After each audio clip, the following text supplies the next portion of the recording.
नमस्ते दोस्तों, स्वागत है आपका द हेल्दी मी चैनल पर। मैं हूं डॉक्टर निहार चांडक और आज हम बात करेंगे हमारे शरीर के एक छोटे से अंग अपेंडिक्स के बारे में। यह छोटा सा अंग कितनी बड़ी परेशानी पैदा कर सकता है, चलिए जानते हैं। अपेंडिक्स एक छोटा सा अंग है जो हमारे बड़े आंत यानी सीकम से जुड़ा होता है। यह एक उंगली के आकार का है और इसकी लंबाई करीबन 3 से 4 इंच होती है। हालांकि यह छोटा है लेकिन कई बड़ी समस्याएं पैदा कर सकता है। पहले लोगों को लगता था कि अपेंडिक्स बेकार का अंग है, वेस्टिजियल ऑर्गन है, लेकिन अब रिसर्च में यह पाया गया है कि यह हमारे शरीर में अच्छे बैक्टीरियाज को सुरक्षित रखने में मदद करता है। जब हमारे आंतें बीमार होती है तो यह अच्छे बैक्टीरियाज को फिर से बसाने में मदद करता है। अब बात करते हैं कि अपेंडिक्स में सूजन क्यों होती है। अपेंडिसाइटिस की मुख्य वजह क्या है। कभी कभी आंते में हार्ड स्टूल्स यानी सख्त मल जमा हो जाता है और अपेंडिक्स की नली को ब्लॉक कर देता है। यह ब्लॉकेज सूजन का कारण बनता है। अगर अपेंडिक्स के अंदर कोई बैक्टीरियल या वायरल संक्रमण हो जाए तो यह सूजन और दर्द का कारण बन सकता है। यह आमतौर पर शरीर के अन्य हिस्सों के इन्फेक्शन का कारण होता है। अपेंडिक्स में कैल्शियम के छोटे छोटे पत्थर, जिसे हम एपेंडिकुलित कहते हैं, बन सकते हैं जो नली को ब्लॉक कर देते हैं और पत्थर आमतौर पर कठोर मल से बनते हैं। कुछ लोगों में क्रोनिक सूजन जैसे कि इन्फ्लेमेटरी बाउल डिसीज की वजह से अपेंडिक्स की सूजन हो सकती है। यह स्थिति आंतों में सूजन को बढ़ाती है और अपेंडिक्स को इन्वॉल्व कर सकती है। कभी कभी रेयर केस में अपेंडिक्स में ट्यूमर हो सकते हैं जो ब्लॉकेज का कारण बनते हैं और सूजन पैदा करते हैं। कुछ लोगों में यह आनुवंशिक भी हो सकता है। अगर परिवार में किसी को अपेंडिसाइटिस हुआ है तो आपको भी इसका खतरा हो सकता है। लगभग 5 में से 1 व्यक्ति को कभी ना कभी अपेंडिसाइटिस हो सकता है। अपेंडिसाइटिस किसी भी व्यक्ति को किसी भी समय हो सकता है, पर यह आमतौर पर 10 से 30 साल की उम्र के लोगों में होता है और पुरुषों में यह महिलाओं की तुलना से थोड़ा ज्यादा कॉमन है।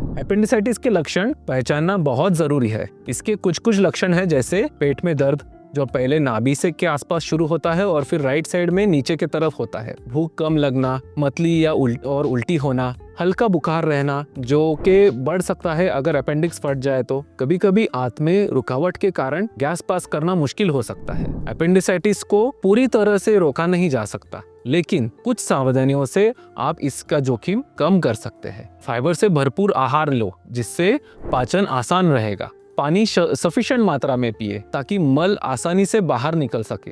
नियमित व्यायाम करें ताकि आंतें स्वस्थ रहे। प्रोसेस्ड फूड से बचे, इससे आपका पेट स्वस्थ रहेगा। लक्षणों पर ध्यान दें। अगर कुछ असामान्य लगे तो तुरंत अपने डॉक्टर से संपर्क करें। अपेंडिसाइटिस का सही समय पर पता लगना जरूरी है। डॉक्टर आमतौर पर पेट की जांच करेंगे, खून की जांच करेंगे और कभी कभी अल्ट्रासाउंड या सीटी स्कैन से पुष्टि करेंगे। अगर अपेंडिसाइटिस जल्दी से पकड़ा जाए तो डॉक्टर एंटीबायोटिक्स का प्रयोग कर सकते हैं। हालांकि इस विकल्प में दोबारा होने की संभावना थोड़ी ज्यादा है। अपेंडिसाइटिस का इलाज मुख्य स्वरूप से सर्जरी है जिसे अपेंडेक्टोमी कहते हैं। इसे 2 तरीकों से किया जा सकता है। एक है ओपन यानी चीरे वाला ऑपरेशन और दूसरा है लैप्रोस्कोपी यानी दूरबीन का ऑपरेशन। लैप्रोस्कोपी के ज्यादा फायदे हैं जिसका उल्लेख हमने पिछले वीडियो में किया है। अगर अपेंडिक्स के आसपास पस बन गया हो तो उसे पहले निकालना पड़ता है। इसके लिए ड्रेन लगाया जाता है और फिर अपेंडेक्टोमी की जाती है।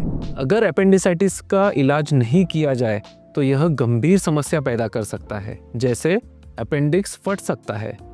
एक फटा हुआ अपेंडिक्स पेट में संक्रमण फैला सकता है जिससे पेरिटोनाइटिस कहते हैं। दूसरा है एब्सेस या पस बन सकता है। जब संक्रमण खून में फैलता है तो इसे सेप्सिस कहते हैं जो एक गंभीर स्थिति है। सूजन से आंतों में रुकावट हो सकती है जिसे हम इंटेस्टाइनल ऑब्स्ट्रक्शन कहते हैं, जिससे पेट में दर्द और अन्य समस्याएं हो सकती है। इलाज न होने पर लंबे समय तक पेट में दर्द रह सकता है और कुछ रेयर केस में डेथ भी हो सकती है। अब हम जानेंगे सर्जरी के बाद सही देखभाल पर ध्यान कैसे देना है और वो क्यों जरूरी है। सामान्य सर्जरी के बाद 1 या 2 दिन अस्पताल में रहना पड़ सकता है। अगर अपेंडिक्स फट गया तो लंबे समय भी लग सकता है। सर्जरी के बाद दर्द हो सकता है, इसके लिए डॉक्टर द्वारा दी गई दवाएं ले। घाव को साफ और सूखा रखें, डॉक्टर की सलाह पर ध्यान दें और किसी भी समस्या पर डॉक्टर से संपर्क करें। हल्का आहार लें और धीरे धीरे नॉर्मल डाइट पर जाएं। पेट को ठीक से आराम देने के लिए भारी